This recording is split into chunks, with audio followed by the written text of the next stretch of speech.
आज आपण मक्याचे भजी किंवा जे काय आपण कॉर्न पकोडे म्हणतो ते करूया। आता पूर्वी पांढऱ्या रंगाचं मक्याची कणसा मिळत, पण आता ते बाजारातच मिळणार नाही। ही पिवळ्या रंगाची मक्याची कणसा 2 असतात, त्याची सगळे दाणे काढून मी घेतले। त्याच्यानंतर त्याच्यात घालण्यासाठी एक ढोबळी मिरची बारीक चिरून घ्यायची, थोडीशी कोथिंबीर, एक ओली मिरची बारीक चिरून, बाइंडिंगसाठी तांदळाचं पीठ। तुमका बेसन हवं तर तुम्ही बेसन पण वापरू शकतात, पण तांदळाच्या पिठात भजी चांगली कुरकुरीत होतात। इकडे मीठ आणि हळद आणि लाल तिखट। आता पहिल्यांदा आपण काय करूया तर हे जे मक्याचे दाणे आपण काढून घेतले ते मिक्सरच्या भांड्यामध्ये टाकूया आणि खरवडून घ्यायचे, म्हणजे बारीक वाटायचे नाही, खरखरीत वाटायचे आणि पाणी न घालता वाटायचे। आता ह्या बघा असा खरखरीत वाटूया, जास्त बारीक नाही वाटायचा। हे सगळं आपण याच्यात काढून घेऊया।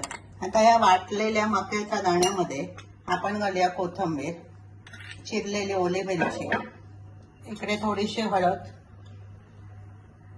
आणि 1 चमचा लाल तिखट,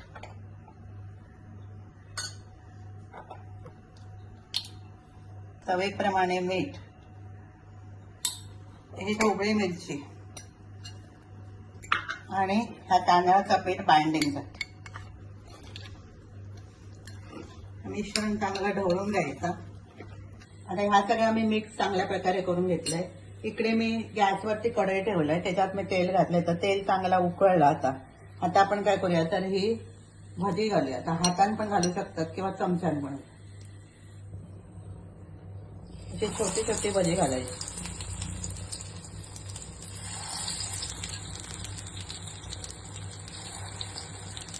आणि हे एका बाजून भाजेपर्यंत भाजली झाली की तेल ज्या उकळत आता थोडासा कमी होता, मग आपण ते उलटूया।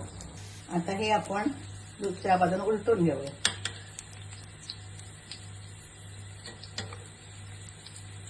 यावेळी गॅस बारीक ठेवायचो नाही, गॅस मीडियमवर ठेवायचो। जर तुम्ही गॅस बारीक केला आणि तेल थोडा थंड झाला तर मस्त मक्याची सगळं मिक्सर होता सगळ्या तेलामध्ये विरघळत आला, आणि म्हणून तेल गरम ठेवण्यासाठी मीडियम वरच ठेवायचं। आता ही भजी दोन्ही बाजून भाजली, आपण ते ह्या आता काढून घेऊया।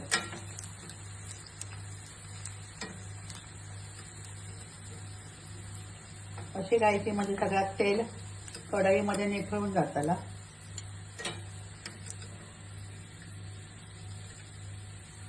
आणि हा निथळेपर्यंत आपण बाकीची भजी घालून घेऊया।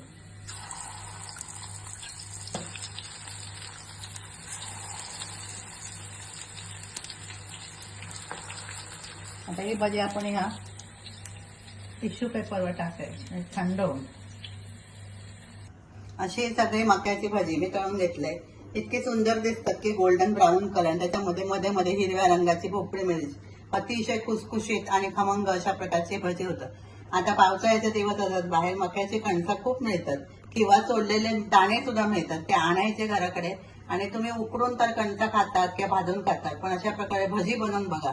आणि एखाद्या दिवशी आमटी भात असलो तर त्याबरोबर ही भजी केली तर संपूर्ण जेवण होता। तर अशा प्रकारे भजी बनवा, खा, आणि रेसिपी आवडली तर लाईक करा, शेअर करा, सबस्क्राईब करा।